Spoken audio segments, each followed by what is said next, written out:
really old. It was probably, we were in our first house and we were broke. Our first house is a great story. Not great, but it's funny. And I needed a drill for something, and like that was the cheapest one. I didn't have a drill because we come from an apartment, and like we don't have family down here, so it wasn't like I could go drive to my dad's house or something. Like we moved down here, me in '08, her in '09, and lived in the Woodlands in an apartment. And then I don't know what I was doing, but I somehow had a relationship with a guy at Exxon. Maybe I was recruiting him or something. And we got to talking, and he's like, hey, if you and this girl you're dating are thinking about like settling down and want to buy a house, like you should do it soon. I was like, we ain't even engaged yet, man. He's like, yeah, but like Exxon's going to make an announcement soon, and where you guys live, like property values are going to, go up quite a bit. And so they hadn't even announced that headquarters yet. And so I'm like, all right. And I talked to Morgan about it, and we did everything backwards. So we went, found a house, bought it, and somewhere, I don't know if we were like signing the offer letter or whatever we were doing, but we hadn't closed yet. And she was like, I'm not moving into this house if we're not engaged. I'm like, well, shit. Yeah. Like, there ain't a whole lot of money around anyways. And now we gotta pay, down payment. You gotta close. Like, we were like, there wasn't a lot of money left. So the ring went on a credit card. And it took like a little, year to pay it off or whatever. But we move in, and it's a brand new Perry home. It's like 1,600 square feet, 3-bedroom, 2-bathroom in this little neighborhood up in Spring. And we walk in, and they show you the model to show you the appliances, right? Right. And we knew there'd be no washer and dryer, so we were like, we know we got to figure that out. And we took the savings to zero, like 23 or 24 years old, to get in the house. And we walk in the first day after closing with the keys, and I'm like, where's the fridge? There's like no fridge.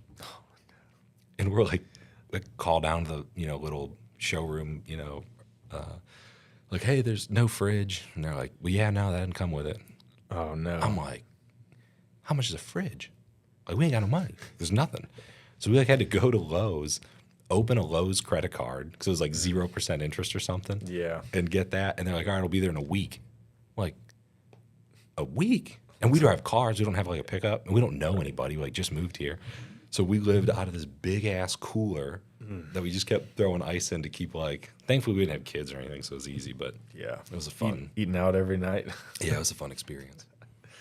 Yeah, man, that's cool. We just bought our first house it was about a year ago now. So that was an experience. So I understand what you mean. You got to come out of pocket a lot of money. Yeah, it's that first one that gets you. And now, man, I feel bad. Did you get in before things went crazy? No. Dang. No. I mean, I bought it a year ago in December, so 7% interest or something like that. Yeah, 7.25%. Dang. Yeah, sucks. But I mean, the price was good though, because it was a new build, right? No, it was a few years old. Okay. So you're buying from people, not from a builder. Right. They bought it. The people before us bought it for like $330, like in 21, when they got really a good interest rate. We bought it from them for like $295 or something. They lost money on something that quick. Yeah. Wow. Yeah. Yep. The interest rates went up. We paid 7.25%, right? So the interest rates went up. They had it on the market for a while. There's just no buyers because of interest. Yeah. Yeah. And so they dropped the price a couple times. They were trying to sell it for like $360. They went back down to like $330, and then down. I think they listed it for $299. I think we settled it either $295 or we might have gave them the asking price. But either way, yeah, they lost money. That's crazy. I don't know who I was just talking to. Oh, it was George I work with. We were talking about the other day because we harassed them a lot. They lived real far south. And we're like, you guys should just move up here. Every time there's a house for sale in our little neighborhood, my wife sends it to his wife. Go buy this house. Yeah. And he was like us. They got in before even COVID when they bought. And it's like, you almost feel trapped. Like you have these like price points set in your head of what, a $250,000 house is, or a $500,000 house, or $1 million house. And I can think of like growing up, like the houses what they were valued at back then, and it just doesn't make sense in my brain now. Like I can't imagine us moving just because we got in. I think our house almost doubled in value in like 5 years. So to think like this is what this house cost, and so now if I'm gonna go buy something, like this is what I have to pay for an upgrade, and then you look at the monthly mortgage and you're like, the price point is set in my head that $2,000 is a mortgage payment. Yeah. And the thought of a higher one is like, what? Like, okay, are we getting like a mansion for it? Right. Yeah. That's wild, man. We got we got away good. We lived in a mobile home since we got married until So you bought this house. until we bought this house. And dude, like the mortgage payment was like $450 a month. We were just Oh, you're saving a ton of money. we were saving so much money, but it just we were ready to move into a house, you know. So the payment on this is a lot more, but we were able to rent the mobile home out too, so it kind of offsets it a little bit. So it was a pretty good deal all around. Now we want to move again though, but we don't know when that'll be because of the prices and like I can't. And they're done dropping interest rates, I think, for an hour for a while, right? I think this last meeting they didn't move them. I don't know. I haven't been keeping up with it. It's hard to imagine in the foreseeable future values going down. Yeah. Like, still so many people are moving here. And now with a president and administration where you're going to have at least 4 years of, like, pro-business. Yeah.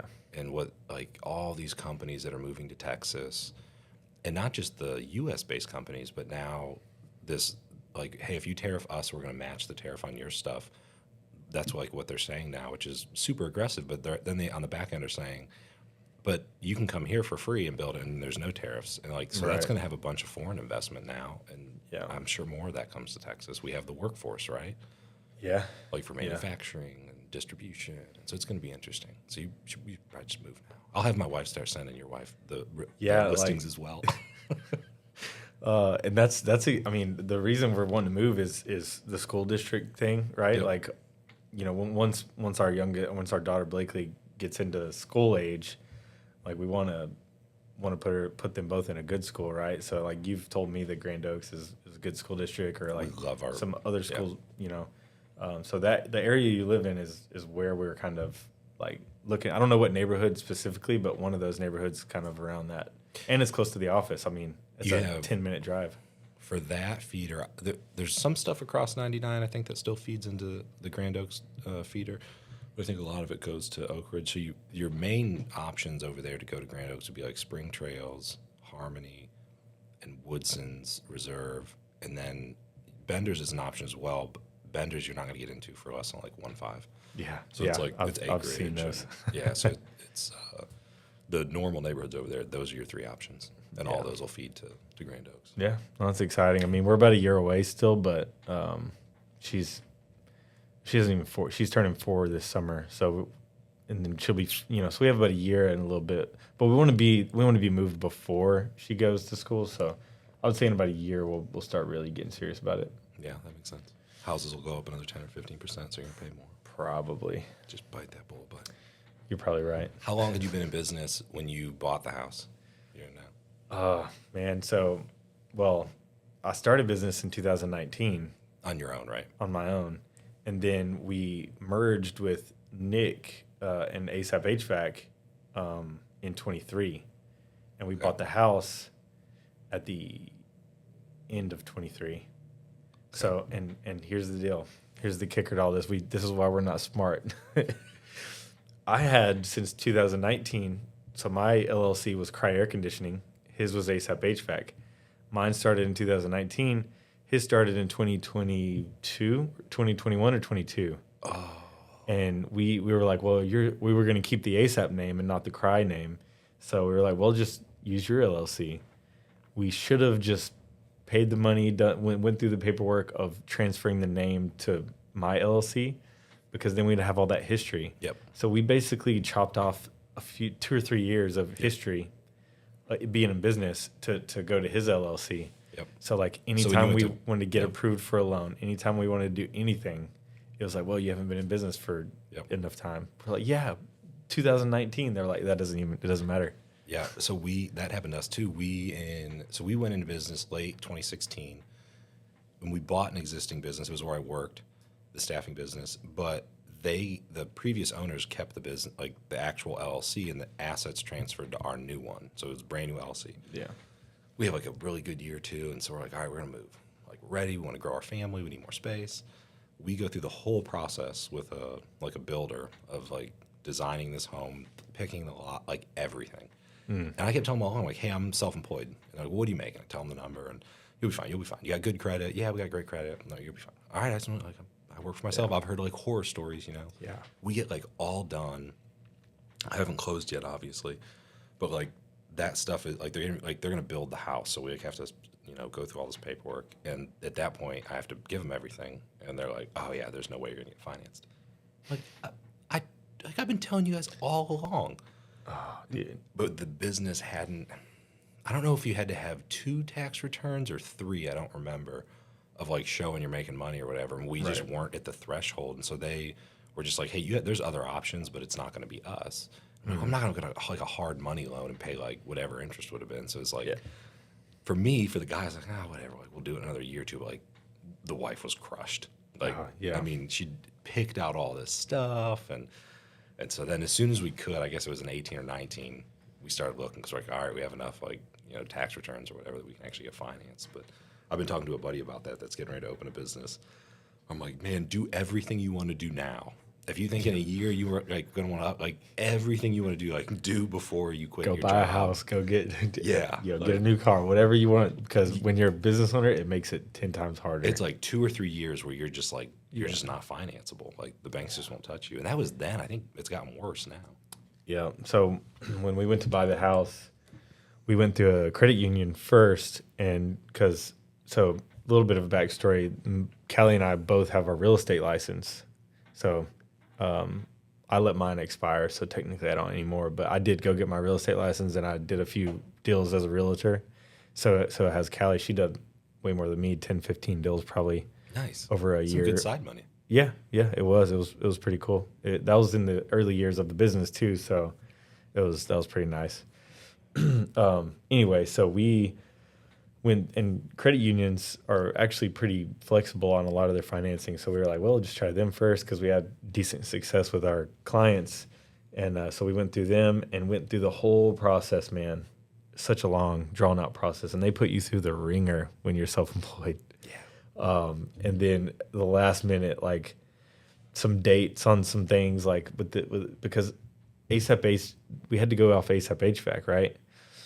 And like it was right at that threshold where it was like if we would have just been in business another 3 or 4 months, it would have just been no problem. But they're like, you haven't got this another tax return in, and anyway, that deal fell through, right? And it was like, man, we're just gonna give up and move on. And then the realtor that was listing the house, she was like, look, we gotta figure this out.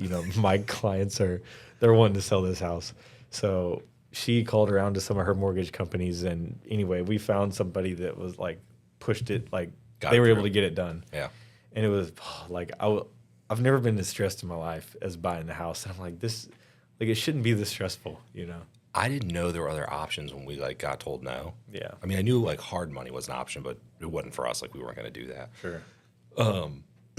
Then after you're in business a while and you meet other business owners or you're in EO, so you know all these, and then you're like, oh man, there's literally an option for everything. It doesn't matter. But it's when you're new to it, it's hard. Yeah. How'd you go? So tell me the story. I remember you were working and you were planning on, the plan was always to go for yourself, right? Yeah, so from pretty early on. As soon as I think right out of high school, I didn't really know. But as soon as I kind of got about a year into HVAC, I was like, look, this is something like that kind of bug started to work its way. And I was like, I gotta figure it out. And I just knew that 4 years was that threshold. You had to have 4 years in business or experience to get your contractor's license. So that's what I did. And as soon as I had the experience, I had you have to get all your past employers to sign off on your experience. So that did that, including your current employer, including the current employer. Well, as long as you. If I would have been working for 10 years, I could have just gone to any one of them that I had 4 years with, and they would have signed. But like since I only had literally just 4 years, I had to go to every single one, and they had to sign off like on this guy worked for me for 8 months. Then the next guy, he worked for me for 2.5 years, and then the next guy, he's been with me 10 months. Yeah. And it had 3 different signatures, and that was a pain because they have to sign it, but they don't have to do it quickly. So it was kind of a drawn-out process just to gather all the signatures. Then I had to go do the prep testing. Then I had to go pass the test. Then I had to, pay all the fees to get the license. And it was a whole process, but it was worth it. And so I started doing, I would say side jobs, right? Like residentially. I worked for strictly a commercial company. And so I was doing jobs on the side that were residential. Like as soon as I got off work, just go to a service call. I might sell an install, be like, I'll be there Saturday and change it out. And then me and Brendan, I'd pay Brendan like $300-400, and we go do a change out on Saturday. And hopefully I'd have one Saturday and Sunday. And how do you get that work? Like, where does it come from? I just all in the beginning like that, just all word of mouth. Like, somebody like, hey, look, if you having any AC issues, just give me a call. They give you a call. They tell some, and it just kind of word spread. By the time that I actually went into business, full time, I already had a pretty decent customer base of just doing it on the side. And when you went into business, it was not a planned, it wasn't a planned exit. Tell me that story again. So I was doing it on the side, and it's funny, man, because now we have this software, Service Titan, the CRM. Like it'll take you back to every invoice you've ever done. You can pull up every picture. You can listen to every phone call. It's just a robust software. And just going back to the early days, like I had a spreadsheet. It's just like Excel. Bin Bonnell, changed out condenser fan motor, $300. Whatever. And it was just like on a spreadsheet, and just of everybody. And I remember thinking it was so cool. It wasn't even a year. It was probably 6 to 8 months period. I did about $50,000 on this for like just side work. Just side work, yeah. That's incredible. And I was like, man, that's whenever when I saw like 50,000, because dude, I was barely making 50,000 a year. Yeah, in your job. And not granted that was top line revenue 50,000, but I was like, but I didn't have any overhead, so most of that was just going back to me, Yeah. Anyway, I was like, I could probably make that work. So that was the plan. But I was going to work a couple more years, really get that customer base going, save some money. And then it started catching up, right? Like you can only work nights and weekends so long before your day job starts being affected by it. Yeah. You're burning it at both ends. Burning it at both ends. And that happened. So, and rightfully so, the guy I was working for, he's like, man, look, you have to pick one. Basically, you got to pick one. So he knew you were doing it, but it was okay. So it was not a conflict of interest. Right. Yeah. And I talked to him about it, and and it wasn't supposed to be a big deal, but like I said, it started catching up to me, and he's like, look, I could tell you want to do this, so go do that, and that's what happened. And it was in May of 2019. So luckily early in the summer. So I had that whole summer of, really starting to work, and somebody had to drive me home because I was in a company truck, right? So somebody had to drive me home. I literally left. I got dropped off. I got in my work truck and drove to a service call for myself. So you literally already had a work truck? No, I had a work. No. I was driving a work truck for the company. Got it. And when they let me go, one of those guys had to drive me home, and he dropped me off. And I went. It was like 10 o'clock, right, in the morning. And Kelly had just stopped working. So I think she was in the process of getting her real estate license, but she had just stopped working. She was a dental assistant or something. Yeah. And she had just stopped working. We had Wesley, he was 6 months old. And I walked in the door. She was like, what are you doing here? And I was like, funny story. And then she was really stressed about it. Yeah. Really. And I don't know, man. I was just like, yeah, I can make it work. It's no big deal, But I was freaking out a little bit on the inside. But yeah. So we actually, because I had a company truck, I didn't have a personal truck. So you literally don't have your own vehicle because you were driving that. We had her car, which was a Jeep Cherokee. So that was my service Jeep Cherokee. I had that thing loaded down with tools, man. How did you move a whole AC unit with that thing? Just so we used, by that point, I had started to use subcontractors. So somebody else would bring it out for you. So I would hire the subcontractor to go get the equipment from the supply house. I would call it in and put it on order. They would go pick it up and drive it out to the job. I would meet them there, and we'd do the job. And then eventually it got to the point of we would do the job, and then I was like, okay, hey, I just subbed you out to do the job completely. And then Brendan was working for me, funny story on that, not to throw him under the bus, but he was working at the same contractor as me. The commercial company. He got fired because he was late all the time. Because he was working for you? No. He just got fired because he was late. Oh, just on his own. Yeah, he just can't wake up. He was late to jiu-jitsu this morning. Yeah, he's late every morning. Sorry, Brendan. He got let go, and I knew we were getting so busy, so I was like, Brendan, look, don't even go find another job. Just work for me. Did the thought ever cross your mind? It's 10 in the morning. This guy's taking you home from a job you just lost. Did it ever cross your mind like, oh, I should go get another job?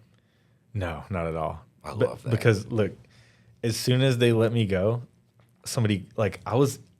we were on the way home, and a lady called me. I was like, hello. And she was like, hey, look, I'm looking for somebody to come out and fix my AC. And I was like, yeah, I could be there in like an hour and a half. Funny thing, as a matter of fact, my schedule just opened up. Because usually I'm like, yeah, I'll get off work at 5 o'clock. Like, I'll be there at 6 or 7. Can you wait that long? And they're like, sometimes yes, sometimes no.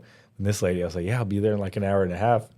And that's great. And the guy that was driving me home, he's cracking up. He was like, because I'm friends with everybody there, and like he didn't have any issues with me, so he was like, man, that's so funny, And I was like, yeah, I'm just go straight to a service call. How long were you like roughing it with using your wife's Jeep and stuff like that before it was like, okay, now I need to buy a truck, now I need to like open a business? Well, you probably already had like an LLC or whatever, but yeah. So yeah, I got the LLC pretty immediately. Wasn't planning on having to use it full time, but I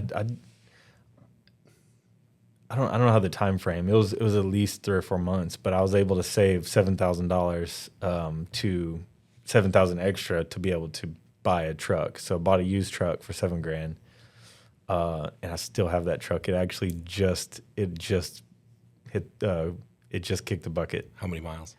370,000. Wow. Was that Brendan's first truck? He drove it for a little bit. I think everybody in the companies drove that truck for a little bit. That's great. So I bought it, and it was my truck for a while. And like I said, Brendan actually worked. Technically, Brendan was a full-time employee of the business before I was. Yeah, because you're not paying yourself, right? In the early years. Well, no. So at the commercial company, he got let go before I did. And I told him, hey, don't even go get a job. I'll just start sending you service calls. That's great. So I'm taking calls during the day, and I'm like, yeah, I can have somebody out, and I just sent Brendan. So I'm working at another company, also dispatching him out to calls for me. That's so great. And so that went on. That didn't go on very long, maybe a month or so. And then we worked together, and it's just me and Brendan. I got that $7,000 truck, and I actually paid him a little bit of money to use his personal truck, and we just slapped like a magnet on the side with the Crye AC logo. Oh, it was a rough first year, man. Yeah, but it was a lot of fun. And it was just me and him. We were just knocking them out, and then slowly added 1, 2 more guys. So you build this thing with you take on no debt. Like you're able to cash flow the entire thing. Yeah, no debt. Bought another truck for $7,500, so moving up a little bit.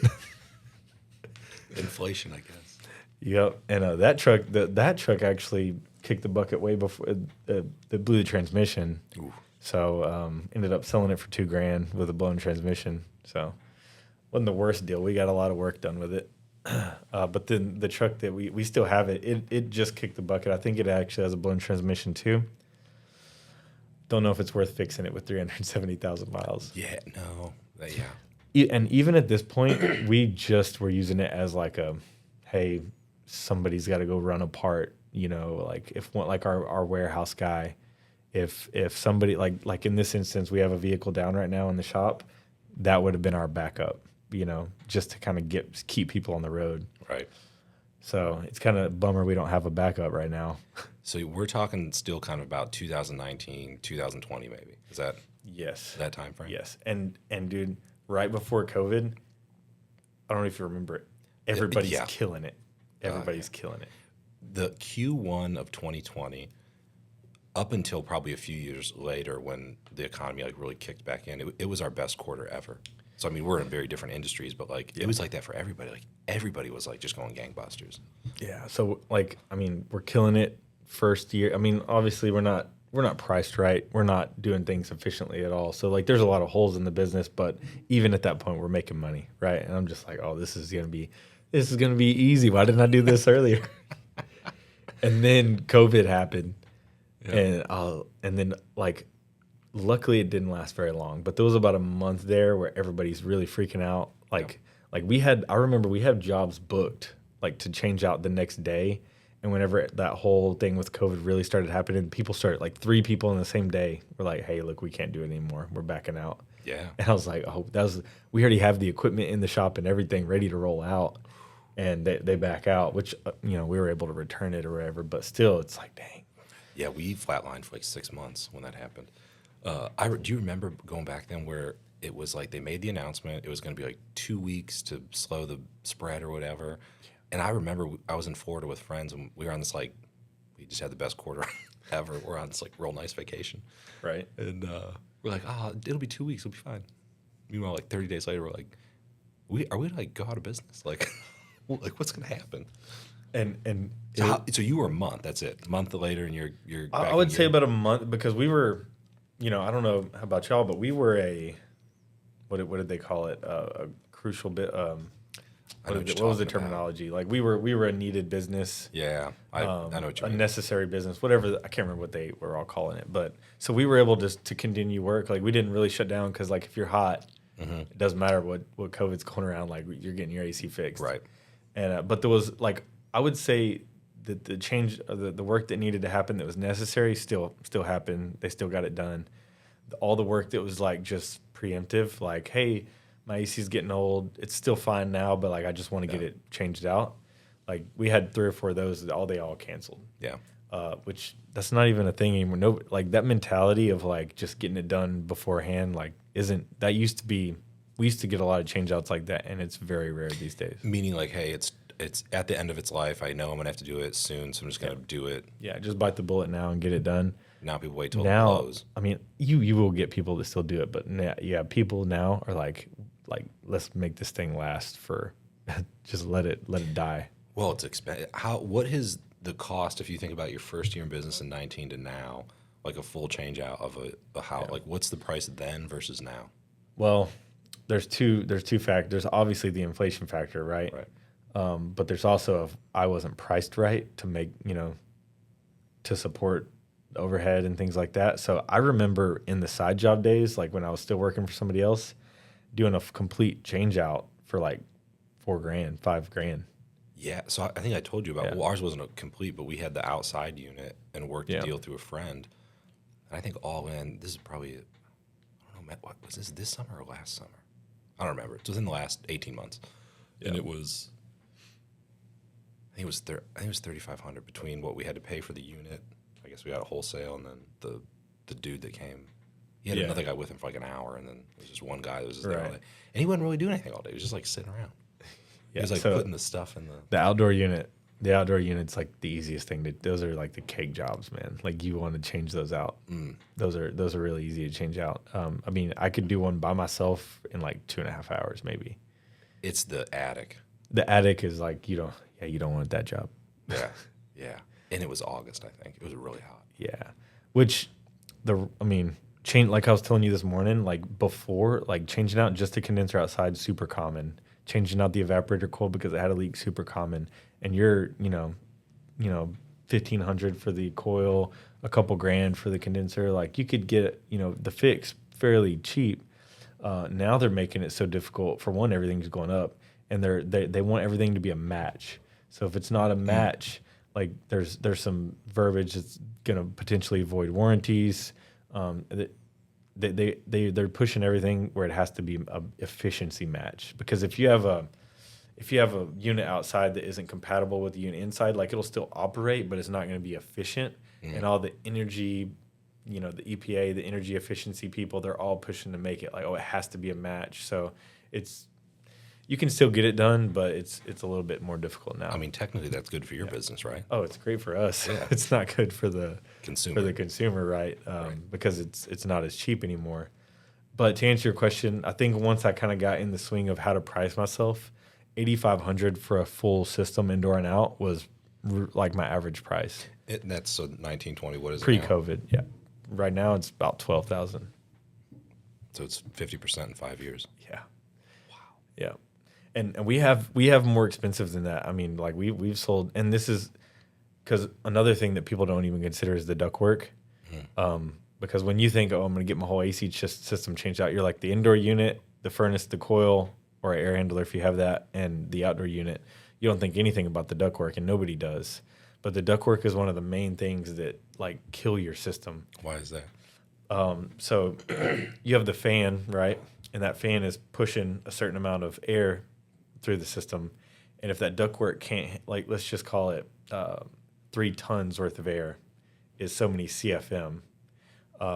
If you're pushing, let's say, 2,000 CFM and your ductwork can only support 1,500 CFM, then you're going to build up pressure inside the system, and it's going to wear and tear on that motor because it has to work harder to overcome all the pressure. It's like blood pressure. Okay. So like the higher your blood pressure, the harder your heart has to pump. Right. Same exact thing. The higher your pressure in your ducts, the harder that system has to work to overcome it.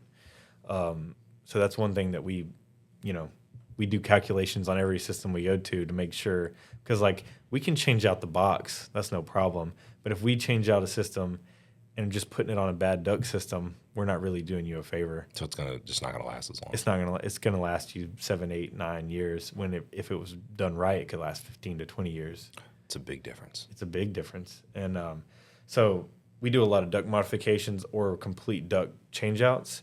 So a full system with ductwork, I mean, you're looking at $20,000+ Right now. right now. Yeah. In the average household, that's not a thing. That's not sitting around. No. Yeah. I mean, How many of those jobs are financed versus, hey, okay, here's my credit card or debit card or whatever? last year I actually pulled the last 6 months worth of jobs and figured that out. And what I was actually trying to figure out what's our blended financing fee, because I was telling you the financing fees vary so much based on which plan you offer, how long it's is it 5, 10, 15 year plan. So that each plan that we offer charges us a different fee. And then credit cards charge us roughly 3%. And then we have the cash, right? So what I did was I went back and pulled all of that and blended it together to see on average what it is. And at that point we were on average 5 or 6% if you just blend it all together. But there's some that are charging, we're paying 15 to 20%.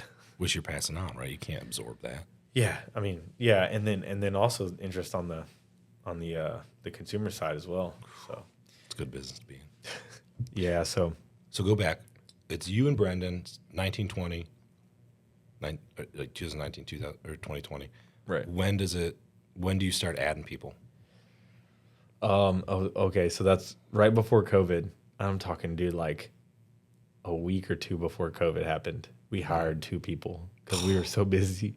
We were so busy. I hired Zach, he's still with us today, and he's one of our top technicians. And then we hired another guy, and that I'd worked with in the past that he was ready to make a change, and had him started on the same day, and then COVID happened, and I remember the same day they both called me hey, are we still moving forward on this? I was like, I think so. So, I mean, we did it. We made it work. We were still, luckily, dude, we've been busy the whole time. And the one guy ended up leaving. And Brendan actually ended up leaving for a little bit. That first winter we were in business, and this was before I made the offer to those other 2 guys. We got so slow that I was like, dude, I don't know. I don't know how to keep us busy. Because with techs, they're working and they're billable, I guess, and that's how you're paying them. If there's no work, you're just not paying them. They don't get the hours. Right? Yeah, so keep them home. Hey, man, you can come and clean the shop for a couple hours, but then after that, if we don't have anything, you got to go home. And then there's only so much busy work, especially in a small company, you can do. Yeah, it's just unnecessary overhead. We keep all of our scrap, so all the old units we put it in a big pile. And during the summer, all summer we pile it up. In the winter, we spend a couple weeks breaking it all down and taking it to the scrapyard. You make a little bit of money. But after you get through that, then it's, then you're in, hopefully you can get through December on that. And then January, February are notoriously your roughest months. That makes sense. But a year like this where we have severe weather, I assume that is good, right? People realize their heater ain't working. Today is really cold, right? And we had the snow not too long ago. you get quick snaps of like demand calls, right? So like we'll get calls in, and we'll go take care of them, and some of them might lead to a change out, some of them might not. A couple $100 in repairs, but it takes sustained bad weather to really drive it, because it's easy to kind of push through it for a few days. If your system's not heating well, it's like, all right, it's just a couple days. I'll Turn make the it work. fireplace on, get a space heater. Space heaters, whatever. It takes sustained bad weather for us to really drive the needle. Here, that's just not a thing. Not in the winter, no. Yeah. In the summer, like as soon, like a couple, like last week and the week before, how it was like starting to get in the 70s and 80s. We started running more AC calls in those 2 weeks, and we ran heat calls all winter long. That's wild. Yeah. So you got to get through January, February, March. Our ACs come back on. Well, basically, right? March, the ACs don't really come back on, but we start running maintenances. So March 1st is like our trigger for like, hey, now we're going to run all of our maintenances, because March, April, we need to have all of our tune-ups, maintenances, like preventative stuff done Before it gets real hot. because May it's rolling again, you know. And so we're not going to have time for maintenance work in May, June. So we got to get all that done. Like basically you're waiting from about November, you're waiting until March. It's just a waiting game. Interesting. Now in the commercial world, that's different. Commercial's still rolling pretty good, even through the winter. Commercial, what is like the breakdown? Maintenance, I assume, is what keeps the lights on, and you make the money on the change outs, I guess. Right. Yeah. You're not gonna make a whole bunch of money on just performing maintenance, and actually, there's two camps, right? There's the maintenance is a loss leader, like, hey, we're gonna lose money on the actual maintenance, and that way you open yourselves up to opportunities. And then there's like, hey, we're gonna make money on the maintenance, and then just if the opportunities come, that's a plus. So interesting. I don't know exactly, because for one, to actually and it's funny because we're actually working through this right now at work, to actually make money on a maintenance plan. I've got to sell it to you and this is me coming out to your house twice a year, once in the fall, once in the spring. So we're talking residential, not commercial. Commercially is way different, yeah. For coming out twice a year, just doing the tune-up, cleaning your coils, just kind of getting the system ready for the harsh weather. I've got to charge, I think break even on that's around $300, $350. And what is the guy shows up at the house? How much work is it? He's there for an hour, 3 hours? About an hour and a half each visit. Okay. But then there's drive time on top of that, so you really need to factor about 2 hours each visit. Okay. So the break even on that's around 300 to 350. So, and like every AC company's charging $100 for that. Wow. And that's the because big ones or the little ones or everybody. Everybody. I mean, there's a few here and there that's charging the higher ones, but they're not selling as many contracts. And then the people that are selling them as the loss leader, they're selling them for $100, $200. They're losing $100 on the actual maintenance, but they're getting in the house and selling, right? And so hoping when something does break, you're going to call them. Right. Well, for one, yeah, it's just that brand loyalty. It's like, hey, these guys come out, and it's a cheap way in the door is what most people view it as, and it's not wrong. I mean, you're in somebody's house twice a year, so that means even if you don't find something wrong on this visit, when something does happen, you're at the top of their mind. Right. So when you do the tune-up, it's there's a 50-50 shot that you're going to go, oh, hey, you got a problem.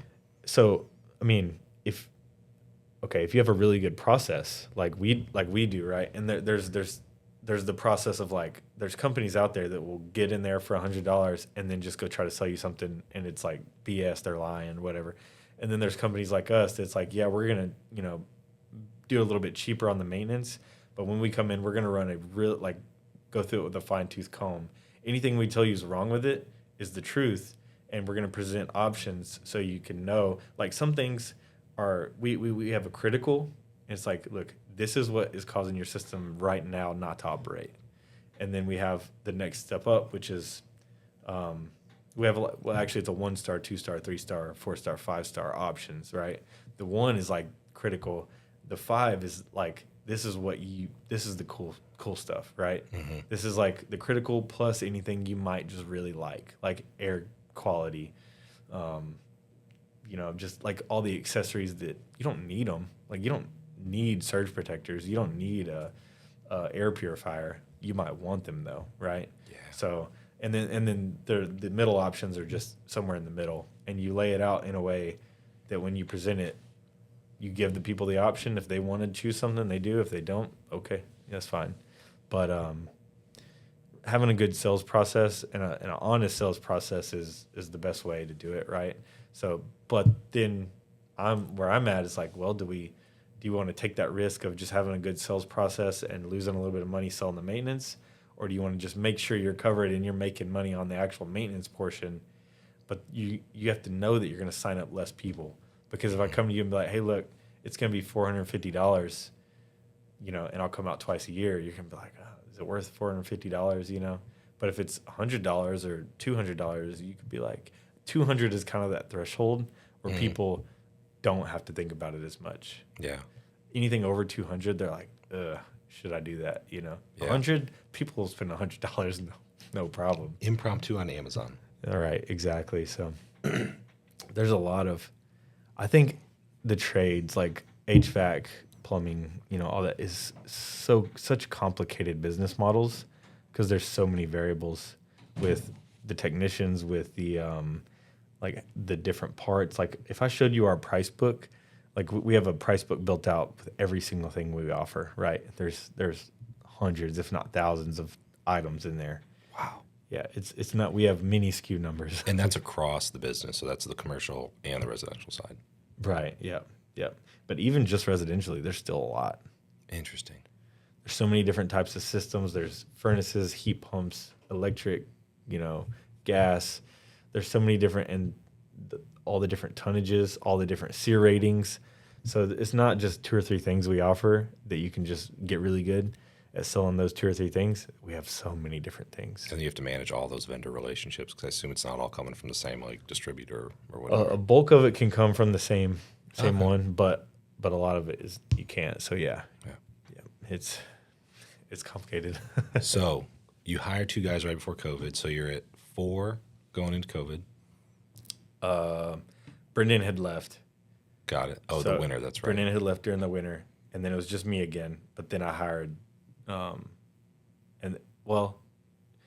I hired Dustin and Zach, and Josh came in at a certain point, and Josh came in as like more the financial, like the back end to help me out on the back end because I was still running calls every day. So all the office stuff.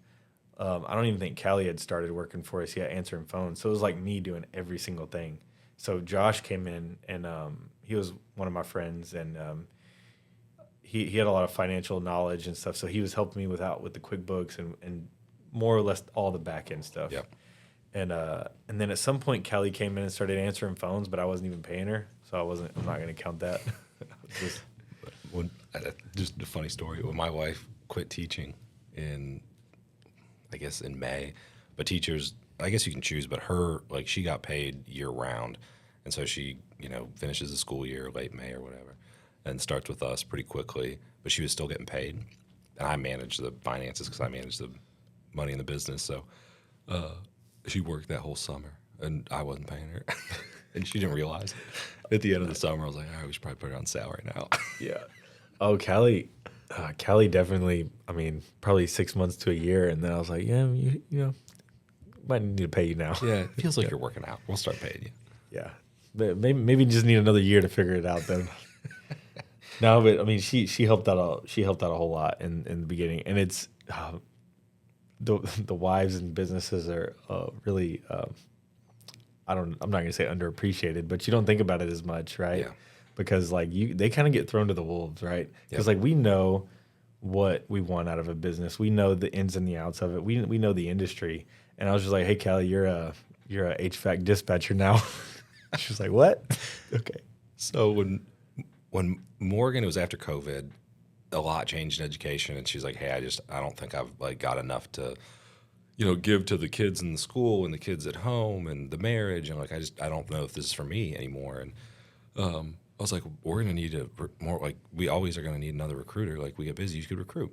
And so that was the plan. And then I was like, we're like a small business. I mean, if I want to go on vacation and be gone for a week or two, I like can't also have one of my recruiters being gone for a week or two. So like, all right, we got to like rethink this. You can't do recruiting. I was like, I can't keep up with marketing, and you're like creative. So hey, you're gonna take over marketing for both businesses. And she's like, what? I'm like, just figure it out, hon. Like, Yeah. and she yeah. did. She's definitely elevated our brand. But I agree that the wives are underappreciated Yeah. for sure. Yeah, that's And they have to bear everything that we bring home with us, right?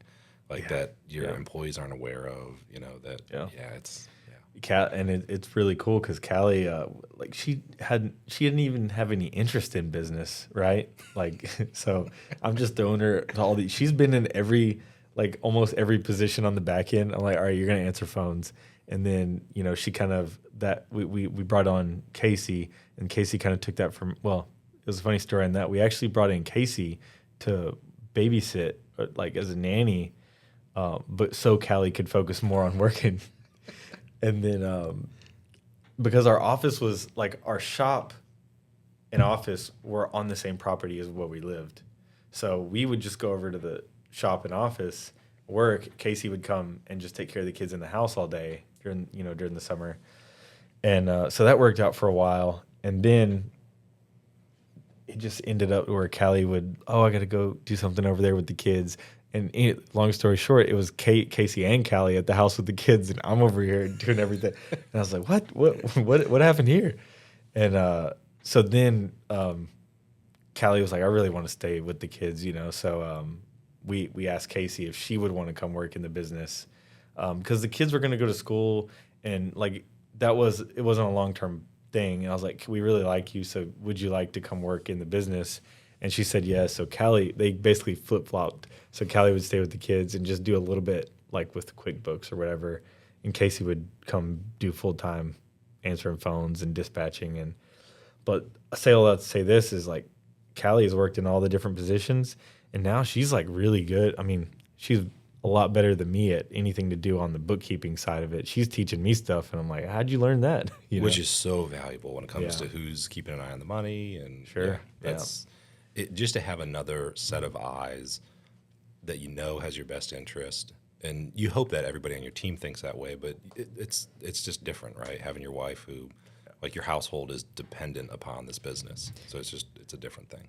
Yeah, and it's like you were saying a while ago. It's important to not have them in a position to where if you want to go on vacation, like that position has to stay back. Yeah, because we did that for a little bit too. And like when you're answering the phones, like you can't just stop. Yeah. Whenever we're on vacation, so then it would end up like one of us on vacation would be answering the phones, and we'd take turns. I remember that in the early years. Vacations weren't. We just had like an agreement. It's like, hey, you're gonna be on vacation with the kids. I'll be there, but like I'm probably gonna be working at least half the day just to like keep things on the rails. Yeah, I remember working from like I remember stepping out of movie theaters all the time. Multiple like one movie, I think I spent more time on the phone instead of in the movie, and just like in hotel rooms on my laptop all the time. And it just in the beginning, it's like it's okay. We're like you're building something, and like there's a means to an end. But I feel like a lot of business owners are just stuck in that situation. That's not a cool place to be. No, that wears you out. Yeah. I mean, and it's usually, I think for most startups at least, you're in that for a few years where you don't have enough to cover this overhead, or you might, but like it's terrifying, to take on the overhead to, pay someone to do stuff, especially when it's stuff that doesn't make you money. It's one thing like you need another tech because you're busy and you don't have the capacity, and great, he's going to make you more money. It's the same for us. Another recruiter, great, like that is a billable position. But when it's not, that's tough. The overhead positions are the hardest to bring on because, like you said, another tech, it's like, oh, I'm going to bill his hours. You're going to see that immediate return. Yep. The overhead positions are like, I don't see that money. I just see money leaving. I don't see money coming in. And that book that I was telling you about, Buy Back Your Time, is a big book that really got me thinking, like, it's not just wasting money. You're buying back your time to go drive other things. Yeah. Which could be sales in the business. It could be something in your personal life. True. When George started with us, we went through that, and I was like, oh, this is kind of profound. I never thought this way. It's like figuring out, like, what do you do? What should you do? What are you really good at? What can only you do? And like everything else, like someone else that has to do that. Yeah. doing what you want to do in the business is like I remember being in the positions like for one, answering the phones. Absolutely dreaded it, bro. I used to get anxiety when my phone rang because it was just like You don't know what's on the other line. you don't know it. You don't know if it's a angry customer. You don't know it, or even if it's not an angry customer, it's just somebody. Like sometimes it's a new customer, but like everybody's situation is urgent, and it's like I just it's a Sunday. I just want to hang out, and that phone rings, and you're like, I'm about to have to leave. You can just feel it. I'm about to have to just stop what I'm doing and pack up and leave, right? Yeah. And that's just the worst. And that's like it just a year or two of that just kind of started wearing on me, right? It's like every time my phone rang, it was like I had to leave, you know? It didn't matter what situation. And like at least at another company, you're on an on-call rotation. I was just going to ask that. Like, how do you manage that now? You're however, percent bigger, Yeah. more infrastructure, more overhead. Like, how do you do that? So right now we have an on-call rotation, and we have three on-call rotations actually. So we have a residential and light commercial rotation. So all the residential techs and all the light commercial techs are in the same rotation. So there's about 5, maybe 6 guys. I can't remember the exact number. 5 or 6 guys in that one. So they're only on call every 5th or 6th week. And what does on call mean in their business? It's not 24 hours a day, I assume. No, I mean during business hours, it's just whoever is available at that time. After hours, the on-call guy is that primary one that goes out. On the weekends, that's the primary. And of course, like if you're asleep, I'm not going to call you and wake you up at 2 a.m. and say go run a call. But basically, from about 6, 7 in the morning, like I'm talking about on a Saturday, 6 or 7 in the morning to 8 or 9 at night. Yeah, we'll call you and you're going out. Wow. Yeah. So if I call, my system's busted. It's 5 p.m. on a Saturday. You're sending a guy. Yeah. Yeah. Is that common in the industry, or is that set you guys apart? Well, it's fairly common, but it sets us apart too. I remember when I was running all those after hours, like they're like, we called 7 different people and you're the only one that even answered the phone.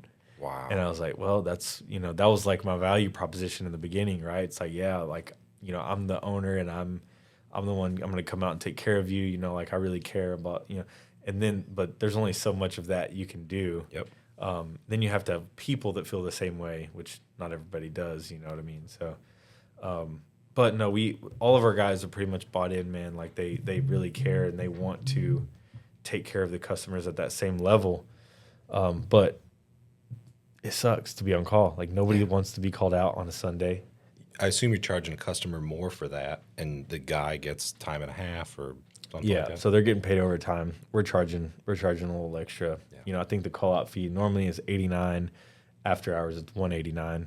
So it's like $100 extra. And then we have it set in our price book for the rates to go up by a percentage. Let's say like our normal rates, it'll increase all of the price across the board like 20%. Got it. To cover any additional overtime. I can't remember what you asked before this. We were at the size of the business and like, I guess coming out of COVID, you'd hired some more people.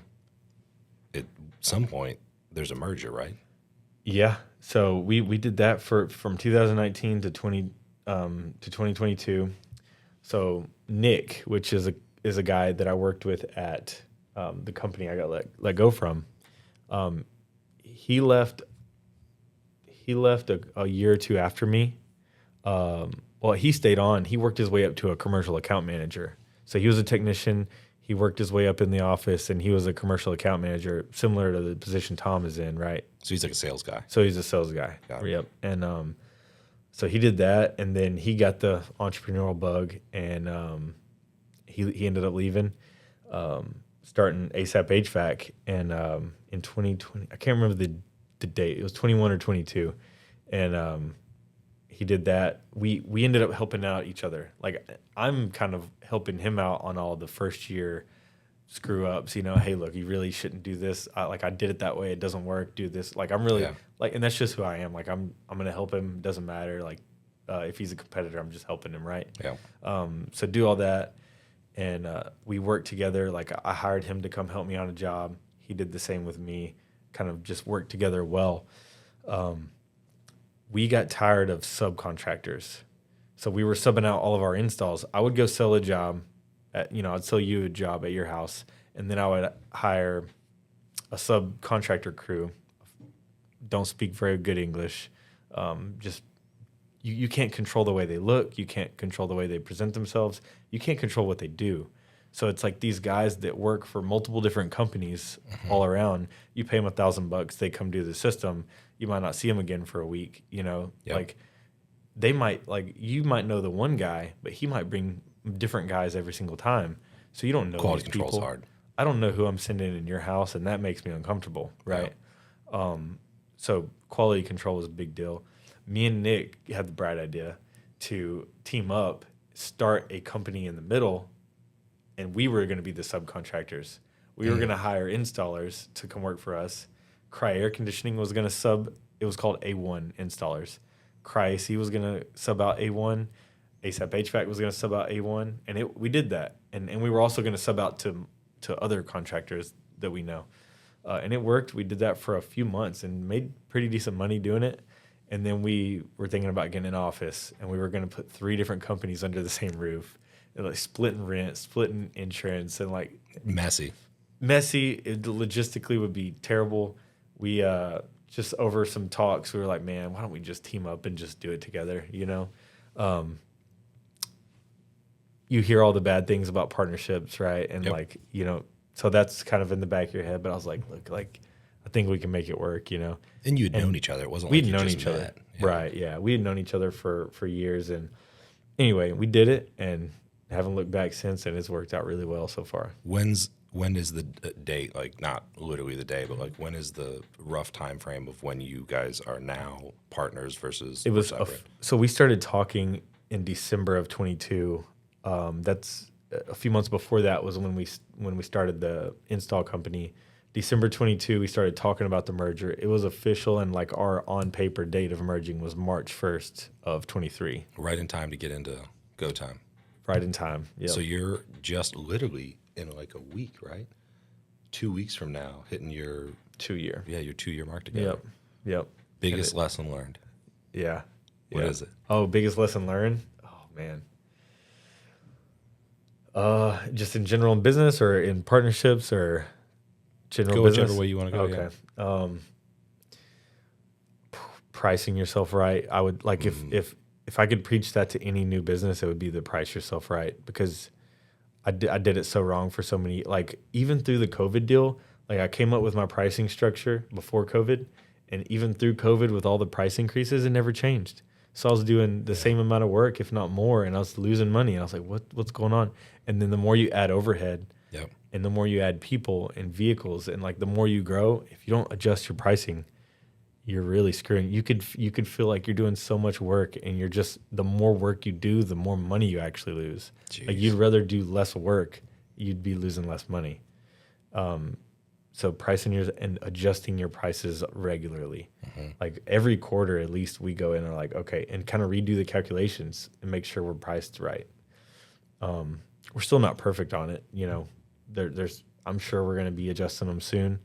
And just knowing your numbers, like the headache that I've gone through and I'm still going through on just having not kept up with books for so long is, it's weeks of work that I've been doing. And this is recently, like, today I'm going to go back and just continue to clean up old financials that weren't tracked accurately. We had to do that coming out of COVID. And I think it was because we weren't aware at the time when you got PPP money, it was forgivable. So it was like it came to you in the form of a loan, but if you did the right stuff, used it just for payroll and rent or whatever it was, they forgave it. But then by the time it was forgiven, like that was a lot of paperwork, so it like took time. It was a different tax year. Taxes were already filed. You had to go back and like make adjustments because there were certain things that you technically didn't pay. It was free money, so like you didn't pay payroll taxes on those, whatever it was, 8 weeks of payroll or something. And just doing that, and then getting caught with a surprise bill. All right, we didn't know we were going to owe that much. That's a good piece of advice. Like, man, know your numbers, understand your pricing. Depending on the business you're in, understand how you pay people, like setting up the right compensation models, and especially when you get into sales and things like that. Yeah, I think a lot of people, and this is what we did. we got so involved in like just the sell. You want to sell yourself out of the hole, which can work. Sales can overcome a lot, but it Not like, everything. I would rather do less money in revenue and keep more of it than just selling my way out of it, doing a whole lot more top line and not keeping as much. Agreed. It's not like we don't pay attention to our revenue, but we don't really talk about it much. Like we're real focused on what's wrong, because just on gross margin dollars like that, and we think of gross margin dollars as our revenue, and then focus on net. I'm the same way. I don't care about top line. I guess if you were gonna sell, or you're real focused on growing that number over a 3 or 5 year period. But yeah, man, I'd rather 100% make less in top line and more on the bottom, just because that's as the business, like that's how you're getting paid. Yeah. Let me ask. I know we're about at that hour mark, so I don't know if you want to wrap it up soon. But I have a question that we're actively working through right now. Bonuses, like I'm talking about bonusing on like management, right? Yep. That have the managers that actually have a hand in controlling the revenue, controlling the efficiencies. I'm not talking about somebody that can't control it, right? Yeah. Like if you had a manager, are you bonusing them off the net profit or off the gross profit? Absolutely net. Okay. So we've had years where we had big growth and we made less money. And so if you're going off top line, that's a dangerous game to play. And I'm not talking about gross revenue. I'm talking about gross profit margin. Like, okay. Yeah. So you're talking about net. So net is after overhead. Yeah. Right? And you're talking about gross margin dollars. Gross margin dollars would be after cost of goods, but not after net. So no.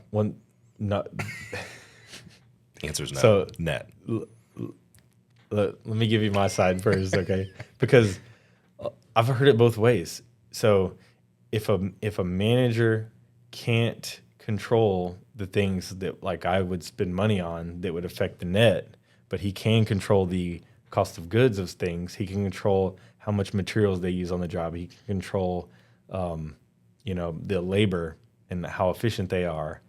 But he has no, like, if I go buy $10,000 whatever, and that's going to affect the net, but it won't affect the gross.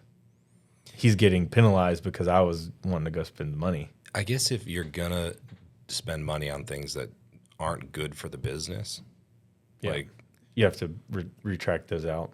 Yeah, when I was a general manager for the business before we bought the staffing business, that I believe that is how they handled it.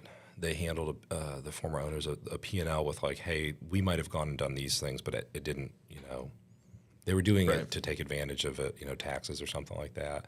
And so that wouldn't have been held against me as the general manager. But if it was like, hey, that quarter we made an investment in a new CRM and a bunch of it's like, it's good for the business and I'm so sorry. Like, it is what it is. You got to, I guess, be really confident that you have things dialed in to bonus people off things like that. No, that's a very good point. Because there's some things that, we would buy that affect the net that's like, okay, that was just solely because of me, right? Mm-hmm. But if you can just pull that out and say this is what would have been if I didn't go buy that whatever. Right. That hey, makes we took way a more really sense, expensive owner's retreat, or we went to all these conferences and turned it in, where it's like, hey, it's a legitimate business expense, but like that person didn't benefit from you spending 6 days in Scottsdale at some training or something. But I'm a net guy. Like, that's how I make money, and it is what it is. True. Yeah, I like that. Think we're at the hour mark, you said? Yeah, we're a little bit over. Let's wrap it up. So I think we need to announce the name, man. We haven't said what the name is going to be. Where's I sent you the new logo, right? Yeah, I like that. Space City Startups. Oh, I thought it was Spice City.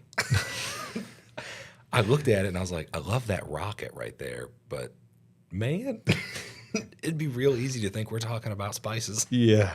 Yep. No, that I like it, man. I like it a lot. So I'm excited to get back and post some of this stuff. Like I've been since we recorded the first one and I haven't been able to post anything. I've been like itching to post it. So that's the first thing I'm gonna do. I love it. So I'm gonna post it, and I'm gonna get this one edited, and hopefully we can just keep knocking these out, and maybe We got an post. exciting one next week. Yeah, we have a really cool one next week, and hopefully we can just keep the ball rolling, and whether it's weekly or bi-weekly, we're able to post. I think it'll be really cool. I'm excited for this. Yeah, man. Just talking to Houston entrepreneurs and business owners is gonna be a good time. It is for sure. All right, man. Let's do it.